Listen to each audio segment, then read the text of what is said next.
বাহ, কি সুন্দর গন্ধ! কি রান্না করছো? দেখে ভালো কি হচ্ছে। এটা কি? Fried rice? Mix fried rice. ও আচ্ছা, দেখেছো? পনির আছে। হ্যাঁ, হুম।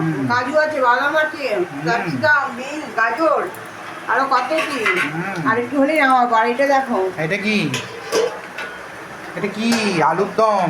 আলুর দম না, এটা হচ্ছে কাশ্মীরি আলুর দম। কাশ্মীর আলুর দম, ও দেখো একদম গা মাখা গা মাখা। হ্যাঁ, গাঢ়। এটা হয়ে গিয়েছে। হুম, কেমন লাগছে বলো? দারুণ দারুণ। বলো, আর চাটনি করবো। আর চাটনি করবে? কি চাটনি? আমের? না না, টমেটোর চাটনি করবো। টমেটোর চাটনি, বাহ কেমন লাগছে বলো? কি দারুণ। আলুর দমটা দেখেছো? আলুর দমটাও দারুণ। কষা কষা একদম লাল লাল। এক্সিলেন্ট। আর চাটনি করবো আর খাওয়ার সময় বেগুনি করবো, ব্যাস তাহলেই হয়ে যাবে। বন্ধুরা, আজকে এই আমাদের ডিশ। আজকে হচ্ছে শনিবার, আজকে বড় মশাই আবদার হচ্ছে মিক্সড ফ্রাইড রাইস আর আলুর দম আর চাটনি খাবে। না, তুমি যে করবে আমি তো বুঝতেই পারিনি। গন্ধ পেয়ে নাকি? গন্ধ দারুণ বেরিয়েছে বলো।